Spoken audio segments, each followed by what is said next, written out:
and welcome to the Convex Conversation with me, broadcaster Helen Fospero. Today I'm in Newquay in Cornwall to meet the co-founders of Waterhaul, a young social enterprise which transforms the ocean's most harmful plastic, abandoned fishing nets, into stylish sunglasses and sustainable eyewear. Frustrated by what's known as ghost gear, abandoned daily on their beaches and coastline, marine conservationists Harry Dennis and Gavin Parker searched for a solution. Ironically, they discovered the very properties which make discarded fishing gear such a problem and a threat to the ocean and marine life, its abundance, strength, durability and so on, make it a perfect material to work with. After months of design trials, errors and material failures, the team finally produced their first functional prototype 5 years ago and are recycling nets from all over Cornwall. They're also collaborating with the Environmental Justice Foundation to take their fishing gear recycling scheme to the coastline of Ghana. And they've won praise from Sir David Attenborough.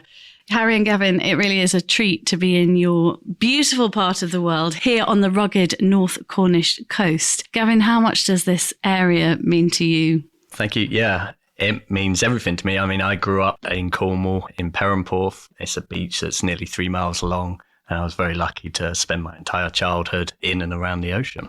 And were you just fascinated with the ocean from being a young child? Yeah. So, with marine life, I was just rock pooling and surfing, kayaking, living and breathing it, really. And do you think you realised at that young age that it was actually quite special? Or perhaps for you, was that just the norm? That's where you grew up? Yeah, I think so. Yeah, perhaps it's we're a little bit skewed by being surrounded by it in Cornwall. Everyone here has an innate connection to the ocean. Yeah, to me, it's very special. And Harry, what does it mean to you, this area? So I grew up incredibly jealous of people like Gavin because I grew up around kind of like 45 minutes from the coastline. And so it was always within reach, but it always then had that pull and it was always, not quite there. And that really drove that kind of real hunger. For me, I developed a love of the ocean through surfing.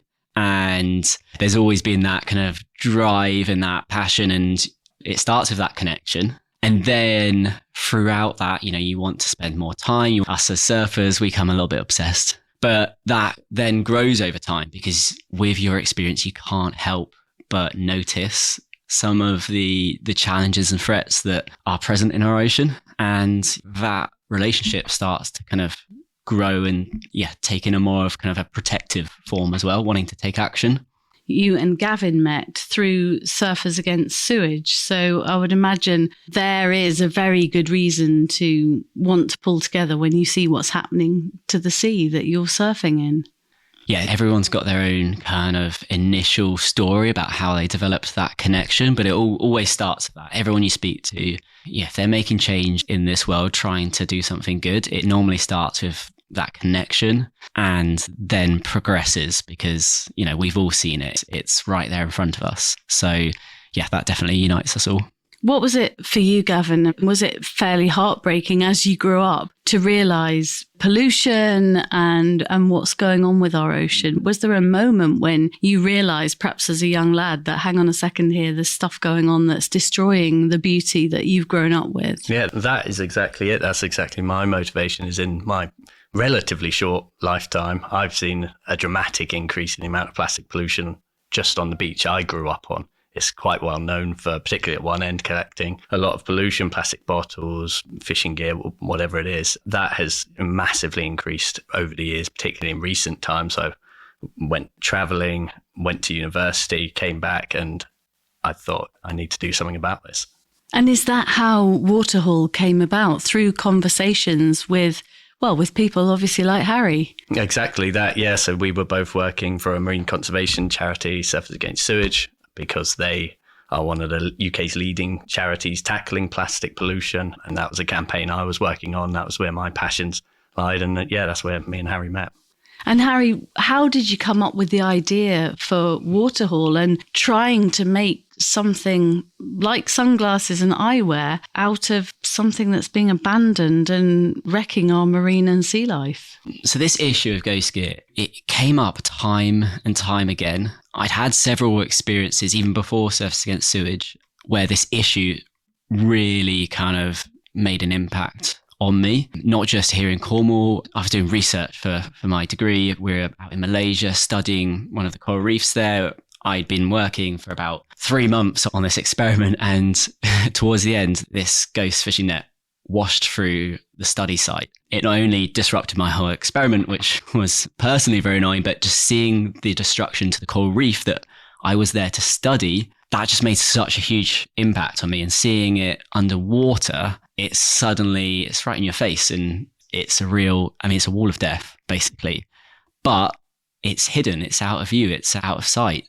And then thereafter, even if it's only a tiny strand, seeing those, often bright green little strands on every single beach we visited, and whenever we went exploring out to the Cornish coastline, finding that ghost gear was that number one thing. There was a real personal experience there. And then as we kind of progressed that through Surfers Against Sewage, we got that zoomed out national perspective. They have the largest network of people beach cleaning in the world, actually. And there's incredible insight and data gathered through that. And the number one thing that people were finding and recovering was discarded and lost fishing gear. That was really shocking to me, and it kind of reinforced that kind of desire to do something. And then on the flip side, a real kind of asset to Surfers Against Sewage is there not only the community kind of grassroots action, but it's also at the other end, the top end, working to push legislation and drive change from the top down. My role there was around science and policy, and I had direct insight. We were going into Parliament. We were hosting the all-party parliamentary group on ocean conservation. So getting these change makers together to discuss the issue of plastic pollution. But I found that there was really a disconnect between what that community was finding, what we knew from the science and the data was causing the most harm, and what was being discussed, what was being pushed in the legislation. That was more around your plastic coffee stirrer and your straw. But there was an opportunity to tackle what was the most abundant and the most harmful form of plastic. And I thought that's really where we should be focusing our attention. Just for those who don't know the term ghost gear, what are we talking about when we're talking about ghost gear? So it's a term that's given to any form of lost, discarded or abandoned fishing gear. So that could take the form of nets, of pots and traps, ropes.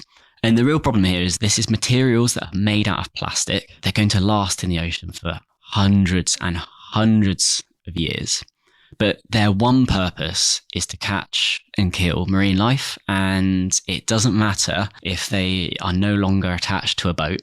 They continue with that purpose. And the reason that they have that term ghost gear is because they continue in that cycle of catching marine life. And that's going to continue for the lifespan of that net, that form of plastic, that trap. When you put it that way and you understand how that loop is just going to continue unless action is taken, whatever it catches, that just ends up attracting more marine life to come in and investigate. That gets caught. It's an endless cycle. That's why it has that term, and that's why it's such a problem. And that's what really motivated us to tackle it. I'm also curious, Harry, to know when you were doing your project, what damage that ghost gear did to the coral reef that you were studying.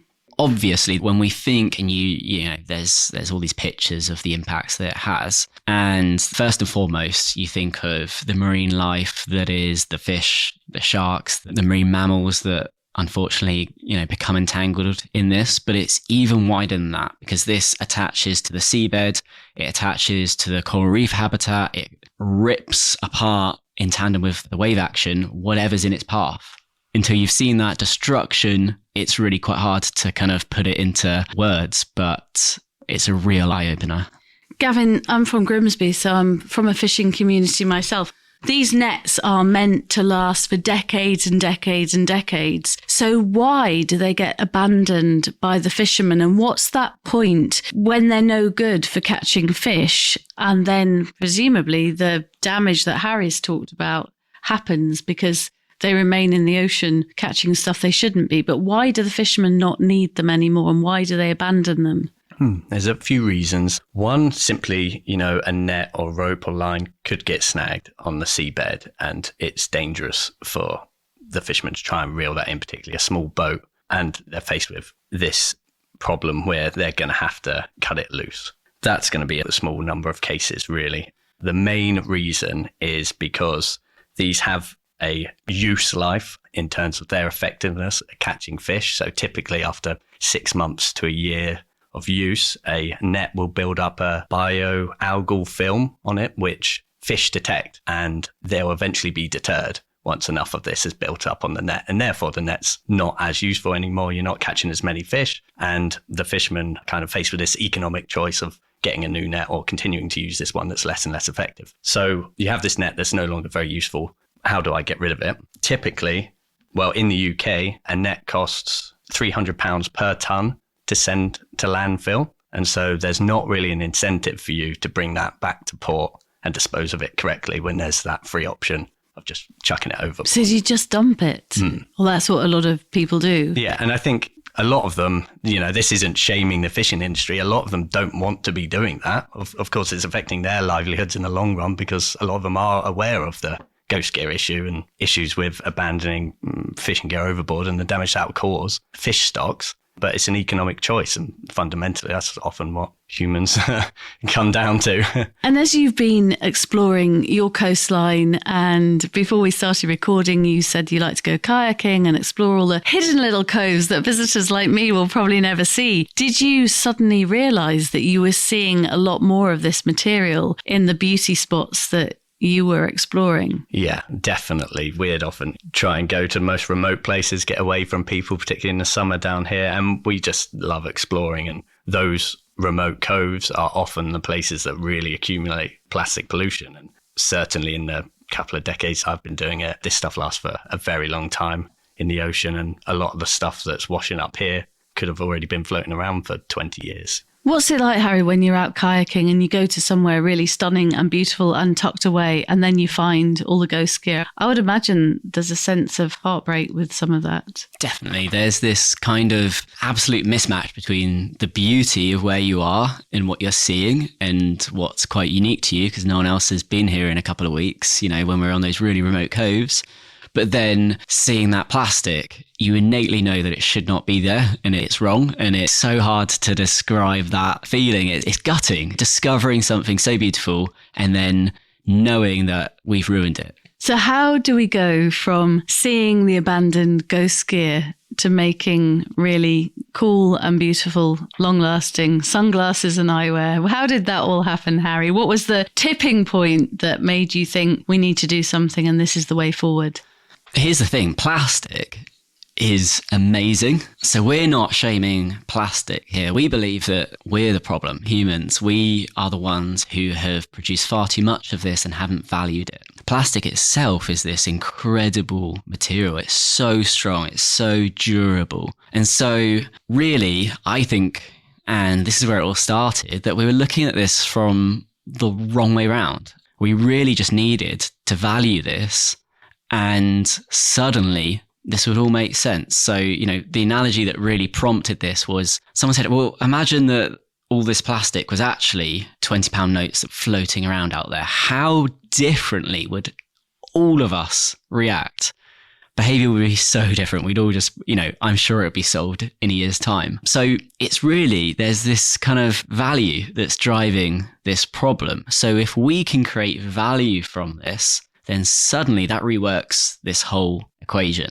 That was the concept, and therefore the mission was to turn this plastic into something that was really purposeful, valued, and could kind of represent this mission. So there was a lot of brainstorming. I remember this kind of going on in the offices, but eyewear, it's really ticked a lot of boxes. Firstly, it has that real use and value. Like it's something that we'll take care of in some parts to the fact that we're literally wearing these on our faces, right? And that was something that also could really change perceptions of this as waste. If it's something that can meet those performance requirements of being on your face and through all the rigors that we all throw at our eyewear and our sunglasses, then that's really showing its true potential.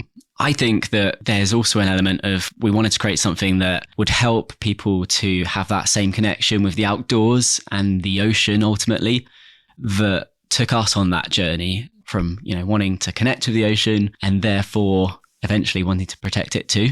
Who came up with the idea of sunglasses? Who actually said, let's make sunglasses? I remember shouting this out and I don't think anyone believed me that, it's one of those passing comments, but I'm one of those types of people who gets an idea and I just run with it and I obsess over it. And that's always been my nature. I've always been a bit of an entrepreneur. It's kind of just been in my DNA. I was that kid in school who's always got a bit of a side hustle going on. I was doing international imports when I was 14 and selling things online. And I've always loved kind of finding those opportunities. That was always something that I just thought as something to support me through university or whatever as a side hustle. It never really kind of struck me as something that I would focus on. I was really focused on marine biology, making an impact. But actually, suddenly, all of those skills, all of those experiences came into use and those two kind of worlds collided. And actually, that's what I really love and that's what I'm good at. And I just entered a bit of a rabbit hole. I can see Gavin starting to nod, but this was kind of like my mission. I really wanted to prove people wrong that this could actually happen. This wouldn't just be a passing comment. I could create something. And I remember showing these various kind of like iterations and attempts, and they weren't great initially. And it was really trying to adapt a whole new process because recycling, that to date was kind of either done at a level of really industrial, hundreds of tons, or it was done at a tiny level, like think 3D printing.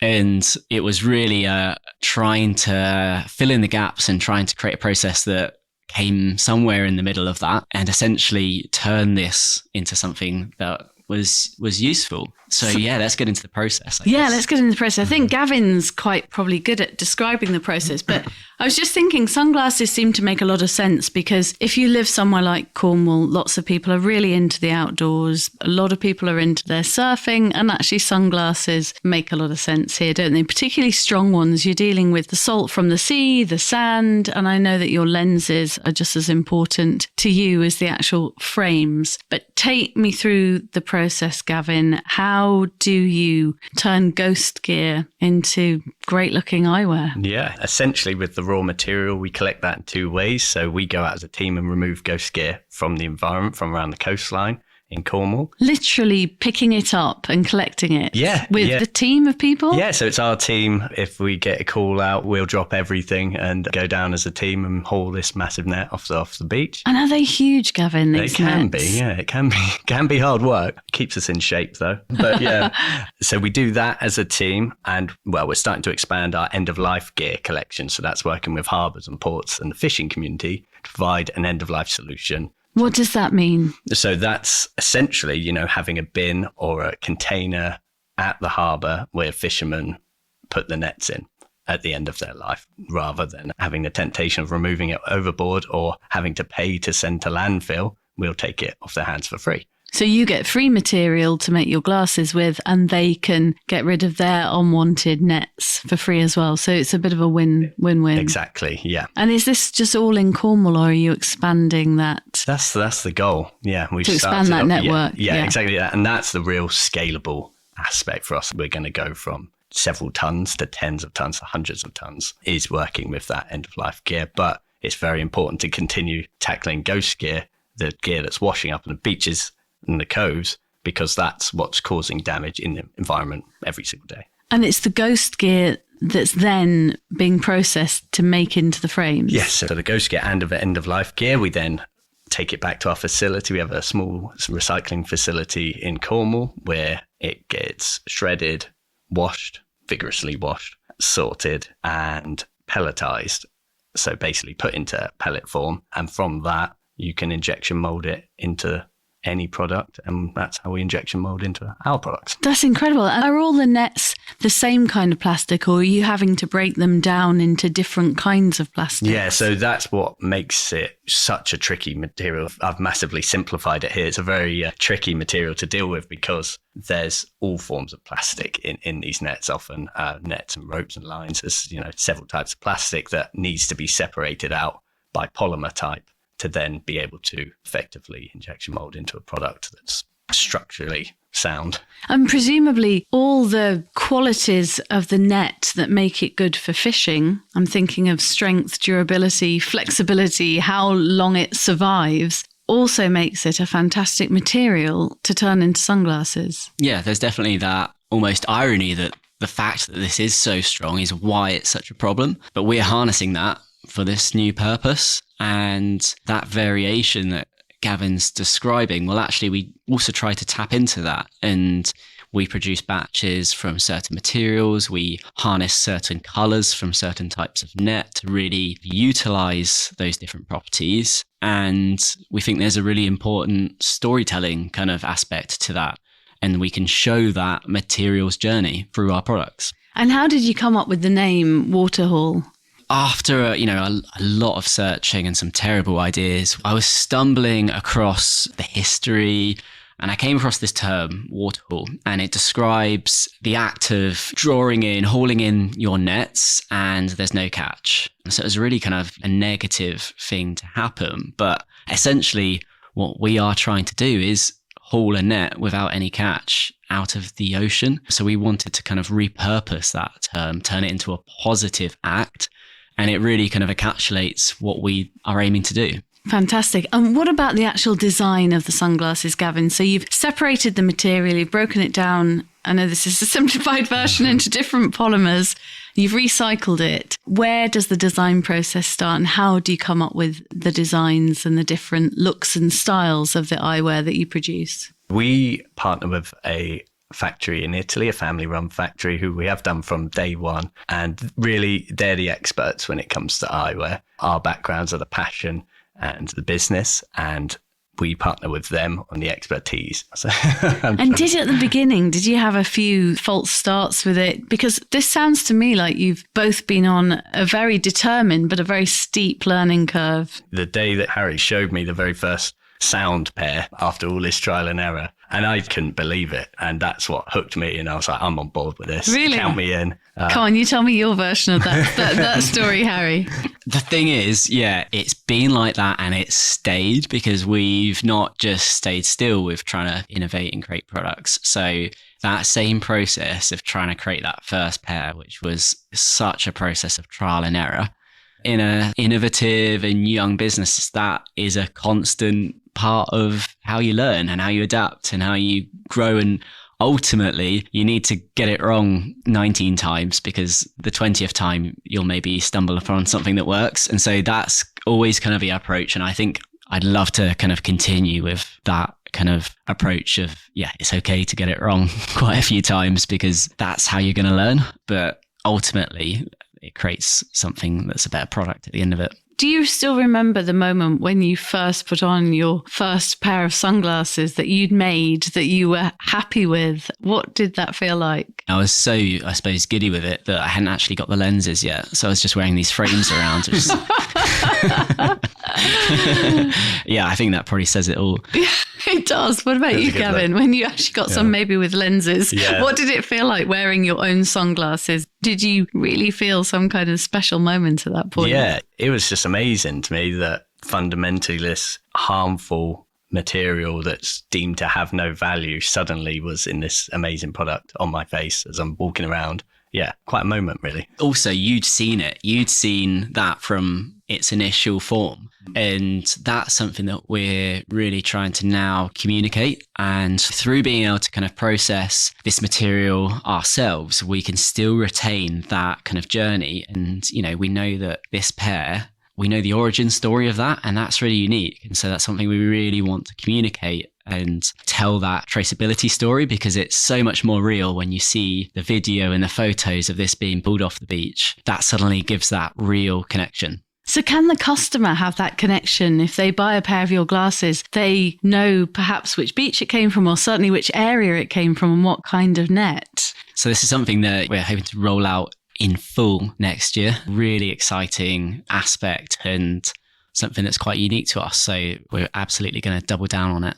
I know that you're really proud of the frames, but you're also really proud of the lenses. Once you got your lenses, Harry, and your sunglasses, why are you so proud of the lenses as well? So got to the point we got a frame, and this was just a really eye-opening kind of experience entering this eyewear industry, and the aspects of sustainability within that industry, it was just shocking.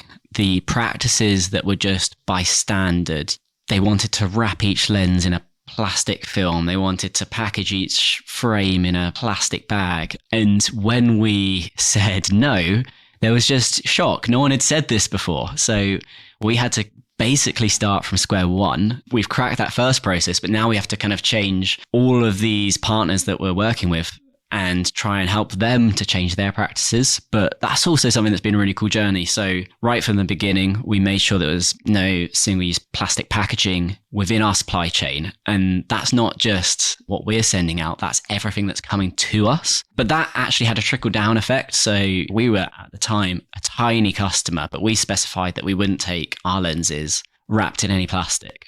6 months later, trickled down to all of their customers in a really quite big supply chain. And we've just entered this industry, and to us, it's really obvious. All of these different kind of sustainability aspects that hadn't been considered, but it was almost like walking into a new kind of world where no one had raised these issues before. So it wasn't like our work was done with the frame and we needed a lens, right? So 98% of the industry uses virgin plastic lenses. They are much cheaper, but we also wanted to think about our customer. There was the sustainability angle. And we also think, well, actually, we want to create a product that we would want, something that we would really value and use. And glass was the option that we discovered and really opened our eyes to the practices, but also the potential. So glass, actually, from an optical perspective, it's vastly superior as a lens material. It's also nearly 10 times more scratch resistance than a plastic lens. And people who are out on the coastline, there's a lot of sand. And if you're out having these adventures, you need something that's going to withstand those elements. And we really saw an opportunity to change up the way things were done. And that's why we, right from the beginning, chose to use glass lenses. And we're still challenging the way things are done with those lenses to this day.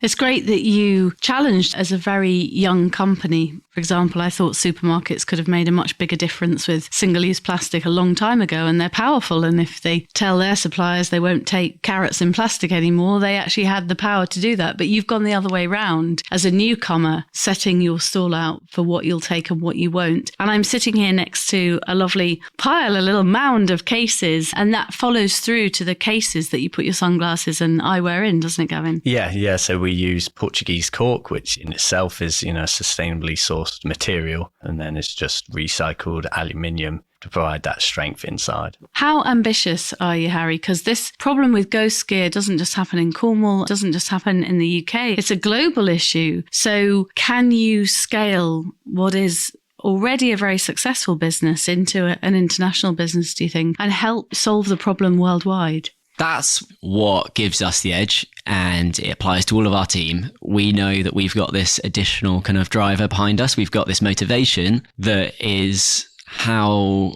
widespread and common this issue is, and the fact that we've built this model here and we can really see its potential, and we just want to scale that to be able to make a bigger dent on this issue. And we need to take a kind of multifaceted approach to doing this. So part of that is engaging our community, and we want them to be part of this. And we've developed some really interesting ways to empower them to be able to take action and be involved in this. And then it's also looking to the future and seeing how our model could be something that we could grow out, kind of modularize and replicate around the world to where it's really needed, and be a solution that benefits not only the environment, but also people, and creates new employment, because we really believe that engaging with the fishing community is the best way to tackle this, and taking that positive collaborative approach and creating a new economy that's around pulling plastic out of the ocean rather than putting it in will be the ultimate solution.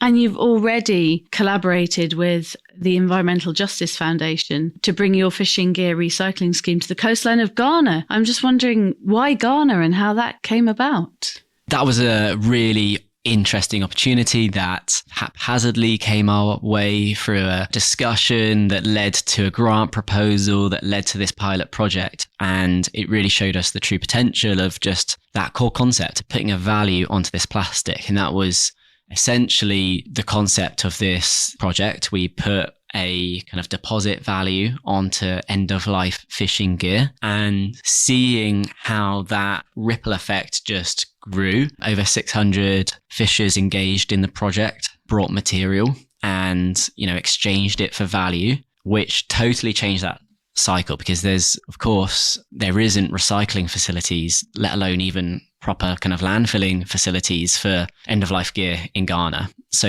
the impact there is really felt by the fishing community. It's impacting their livelihoods, and it's something we really want to kind of grow out in the future. And so that was just the tip of the iceberg, I think. Did you get a chance to go to Ghana and see some of it in action, or not yet? We actually didn't, but we're hoping to. Yeah. Soon. And just seeing the footage of this incredible drone shot flying over the beach, and you see the boats, and then you see the fishing gear, and then you just see the multicolored kind of specks all across the sand, and it's just plastic on another level. So that's next. That's our ambition. That's a real taste of what you could do. And also you've got a project going in Pembrokeshire as well, haven't you? Yeah, exactly that. Another pilot scheme. So we partnered with 5 harbours along the coast of Pembrokeshire to do exactly as I was saying with the end-of-life solution. So providing bins for fishermen to responsibly dispose of their nets. And that was a massive success as well. And that is ongoing. How does it go down with them? Because fishermen, and again, I say that coming from a fishing community, fishing people can be stuck in their ways, and it's been done like this for decades, and this is how we do things. Have you found it's had to be a gentle approach, and that you've eventually changed their mindset, or have they been game from the beginning to jump in? Yeah, I think a bit of both really, but most of them, they don't want to be throwing nets overboard. Most of them care about the ocean that they spend their lives on. And therefore, just by providing this free solution for the end of life of their nets, it's a win-win, really. So actually not much resistance from the fishing industry, and they want to work with us and we want to work with them. Working together, I think, is so important. You touched on the power of community, and I love on your website, Harry, that you've shared some of what you call your Waterhaul stories, which demonstrate that power of community. Just tell us a bit about the sorts of things that you get up to and how important community engagement is to you. I think about 2 years in, we heard this recurring question. It was, how can I be part of what you're doing? It was clear that the mission really inspired people. And so we wanted to find a way to kind of empower those people and build a community. So we started with this concept of creating a litter picker out of the plastic that we're collecting from the coastline itself. And, it's the tool to tackle the problem made out of the problem. We'd seen, through our experiences at Surfers Against Sewage, just how many people were out there using these, but they were the problem itself. So we just saw that this could be a really inspiring kind of use of our material. And it worked really nicely as well because, it's a simple product in comparison to eyewear. So it allows us to use a really kind of broad range of plastics. We have to be much less picky. We can get away with more contamination than we do with our eyewear with this more simple product. And we launched those to our network, to our community, and we were just blown away by the response. And it was really the thing that enabled people to be part of it and really multiply that impact. It's such a fantastic thought to think that we've sold, I think, 35,000 of these litter pickers. Each of those litter pickers took 100 grams of fishing gear for us to create. But in the hands of those fantastic people who are out there, they're out there collecting 5, 10, 25 kilograms of more plastic. And it really just grows exponentially, the impact that we can have. And this is such a big issue. We have to educate, inspire and involve people to join it. Otherwise, we're never going to get there. And I'd imagine kids will join in too, will they? Absolutely. That is something that the next generation absolutely just jump on, and they are leading the charge in this fight. And they just instantly know that this plastic shouldn't be there. It's almost ingrained in us. And so that's a really inspiring part of what we're able to do, is to give them the tools to just go out there and take action. What are the challenges, would you say, Gavin, that you've faced as a startup? Well, that's a big question, isn't it? Yeah, is that a different podcast in itself? Yeah. We moved into the eyewear industry, which is innately a very wasteful industry that hadn't really had anyone saying no to single-use plastic. So that was a major barrier from the outset, and something that we're continually working on within the industry and pushing that change. Obviously, all the typical barriers you have to startups, but one of the things that we're really proud of is that we've bootstrapped our whole way. So up until this moment, we haven't received investment, and we continually reinvested our money into our impact, essentially. And I guess that's come with its challenges too. You've spoken openly on forums that I've seen on the internet, Harry, that you've generated 2 million in revenue so far, which is pretty impressive for a young company. But where do you go now? Is it the dragon's den of funding rounds now? And are you seeking investment so that you can grow and scale? That's exactly where we are now. We've seen through the progress that we've made to date just how big this opportunity could be. And that's ultimately driven by the size of the problem too. And so we need to scale this in order to have the biggest impact that we can do. So that's why we're now taking that first step to raise investment. And we're bringing people on board who have been through similar journeys in terms of the business angles, but also we're involving our community to be part of it. They've been along with us every step of the way. And so it only really feels right to be able to kind of have them as part of that opportunity too. So we're actually doing a Crowdcube raise, which will enable our community to invest and essentially own part of Waterhaul from as little as £10. And so having that kind of accessible option and being able to have our community help drive that next stage is something that we're really proud of. Do you have sleepless nights, Harry, about what happens if the ocean plastic situation isn't taken seriously? Because you and Gavin and your team are making fantastic strides here from your base in Cornwall. But this is a global problem. And where are we with the plastic crisis? Gavin, you could see his nod when you said sleepless nights. I think there's so much positivity that we can take from what's happened in this journey from the past 5 years. Things have really started to gain momentum. And I think we really felt that.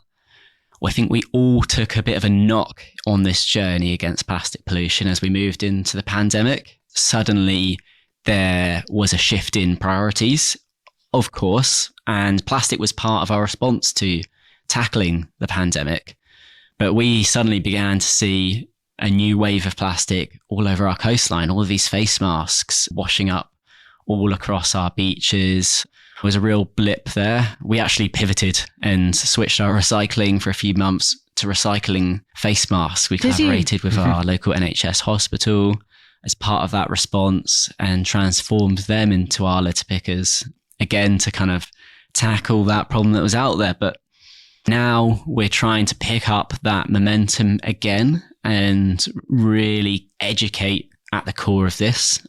We've always tried to also develop that educational aspect of what we do. We actually have a scaled down version of our recycling process that we can take into schools, take to workshops and events that is really hands-on. You literally have to shred the plastic yourself. And you get to see firsthand that transformation from waste into something that's, useful and valuable. And so I think education is where we have to really focus broader to create that desire and that drive to tackle this problem because it's just so prevalent.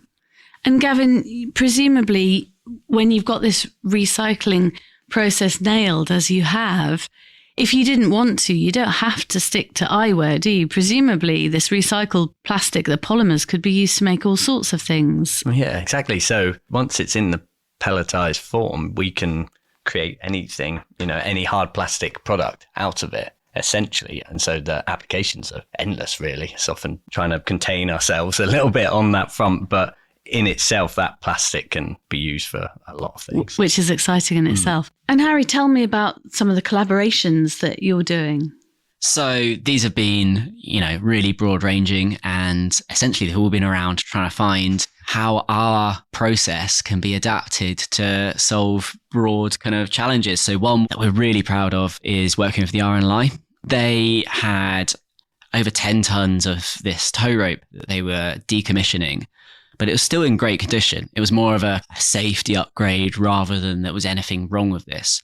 But it was going to be sent to landfill. But rope's something that we deal with day in, day out. And so we saw this opportunity and we formed this collaboration. It's led to some really exciting things. One of those is that we were developing a knife anyway. It was something that we used as a tool to collect, cut free all of these nets from the coastline. We had to use it in our sorting process, and it just felt wrong using these virgin plastic knives. We saw, well, that's actually something that's really useful, something that you really value. So we started creating these, but that collaboration has now developed to the point where we're actually creating the knives that will be attached to every RNLI life jacket on board their life-saving vessels. And there's that story of that tow rope. I'm sure there's lives that have been saved initially by that material. And now we're taking that into that form that's going to be on a life jacket. And there's going to be even more stories out of those. That's something we're really proud of.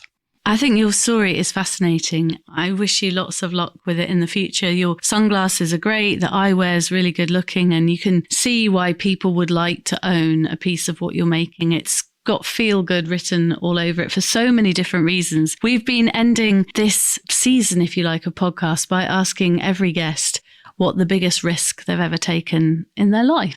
So, Gavin, I'm going to look to you first. So Harry gets a chance to have a think about it. What's the biggest risk you've ever taken? It can be anything from your childhood to adult life. Blimey, that's a tough one. Is that a tough one? Yeah, it really is. This is the bit when I realised I probably didn't tell you I was going to ask you that, which I normally do. So apologies. A heads up on that. Biggest risk. The biggest risk, I actually think it's probably going to be a bit cliche. But I remember when me and Harry were sat in a Weatherspoons one evening, we had and the biggest risk was, do we get a Jaeger bomb? No. It was, we were working full time in our jobs and doing Waterhaul almost full time as well. And we were at that point, like, do we jump? Do we do it? And there was a lot of back and forth over a few pints and over several years. Yeah. And we made that decision to do it. And that was a huge risk. We'd spent our degrees and, our educational background building up to getting the roles that we had at Surface that we're really proud of. Certainly, I just felt like, am I going to drop all that to go into business with this guy? And yeah, I didn't regret it. That's fantastic. Harry, what's the biggest risk you've ever taken, and did it involve being in Weatherspoons? Yeah, I mean, first thing that came to mind was hiring Gavin. I mean, there's also that aspect is, I think 3 weeks after that conversation and deciding to go for it, COVID hit. And there was that moment of, we've just quit our jobs. The world seems to be, collapsing in on itself. So that was a bit of a crazy moment. There was a moment where I had to hit certain minimum order quantities to make this happen, to produce that first batch. And there was no way I could get around it. And I was looking for alternatives for, weeks and weeks, but essentially I had to bite the bullet and I had to put every penny that I owned at the time, which wasn't that much, but all of it to go on this first production batch. And I had no idea if I'd just gone a bit crazy and if anyone was ever going to buy any of these. I remember that first package arriving and it was quite an overwhelming kind of feeling. But ultimately, people got what I was trying to do. And with Gavin's help, this started to grow out. And yeah, here we are today. And do you still go kayaking with Gavin? Yeah, we've still got this kind of pink kayak that is kind of falling apart, but it's been on some adventures over the years, and hopefully there's a few more to come. Well, I'm sure there's lots more to come. It's been a real pleasure to meet both of you. I hope it goes really well, and I'm looking forward to watching you expand as well. You've done great things in Cornwall, and I'm sure you can help this problem, well, all over the world as you get your various investments and grow. So thank you so much for having me, both of you. Thank you. Thanks for having us. You've been listening to marine conservationists Harry Dennis and Gavin Parker, co-founders of Waterhaul, who make sunglasses and eyewear frames out of abandoned, unwanted fishing nets. Download and subscribe to our series at convex.podbean.com or search The Convex Conversation. You'll find us on Spotify, Stitcher, Apple and Google Podcasts, or wherever you listen to yours. I'll be back next week. Join me then.